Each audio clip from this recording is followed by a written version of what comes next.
Hello, this would be a small demo on the deployment of the TableNet implementation. So the model we have built here is actually an implementation of the TableNet research paper. The main aim is to extract these tables from such images, and once we do that, it will also extract the text in these tables and then give us the predicted output. So the workflow is first to predict the tables here. So it would actually segment this particular table out. Once that is done, we use the PyTesseract library to actually use OCR and get all this text and then save it to a CSV file. So that would be the overall workflow. So here's an example of the inference pipeline. So this would be the image. So if we see carefully, we have two tables here, table 1 and 2. So at first the model would try to predict the tables here. So if we see, it predicted two table masks here. So as these table masks are irregular, and we also know that these tables will most probably be rectangles, we use certain approximations in OpenCV to actually get accurate or a rounded table masks. So we get a better outlook here in the processed section. So what we do then next is we actually use these masks and get the regions of interest. So in this case, we would get only the regions of this image which are under these two regions.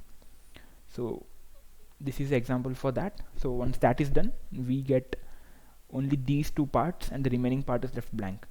So this would be the last step in which we feed this particular image into a PyTesseract library, and that would actually detect the individual tables. So example, we have two tables here, and it would then extract the text out of it. So that's the whole workflow. So as a deployment, I have deployed this using a Flask server, and due to hardware limitations, this is done on Colab itself. So we load the model here, which has been saved previously, and we have certain helper methods to predict the boxes and then for saving to a CSV file and everything. So yeah, so the Flask part, we have only one route, that is an upload route. So when this route gets the image, it would send it to the machine learning model and get all the predictions. So in this case, whenever the user uploads an image, as an output he would be given an zip file. So that zip file contains the images of individual tables as well as the CSV files of each table. So as we can see, the Flask server is running. So I have used ngrok here to make it available as a link. So this would be the basic interface. So as the instruction says, select an image and upload it.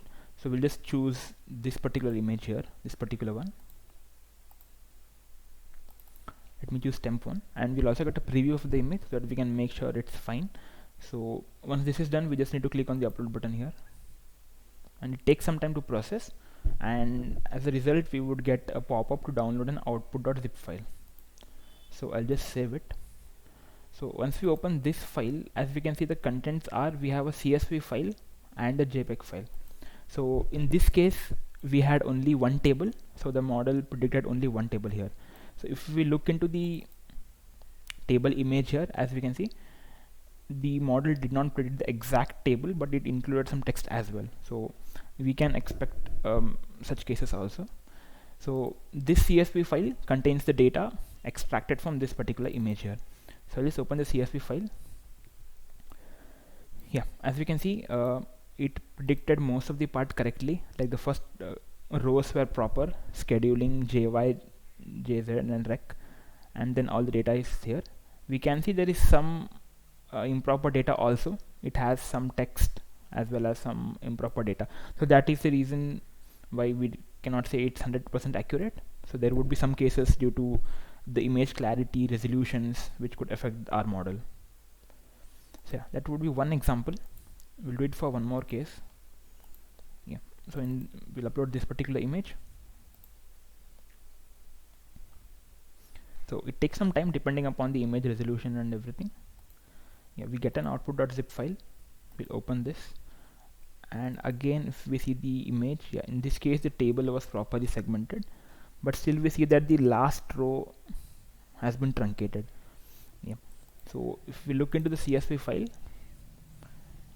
yeah, we see that in most of the rows it's proper, but somewhere we have some special characters, some symbols and displayed. So yeah, we can expect these issues. So these were the examples for a single table. So let's see what happens when there are multiple tables.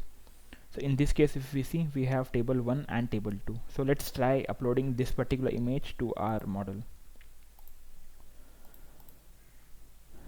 So I'll choose the second image. Yeah, it's loaded, and I'll upload this. Okay, and save. Yeah. So in this case, we see the output.zip file has 4 files here, 2 CSV files and 2 JPEG files. So if we open the JPEG file, this is the table 1 extracted data, and this is table 2 extracted data. So in the same way, table 1 CSV and table 2 CSV will contain the CSV file, that is the extracted text file. Yeah. So that's it for the demo.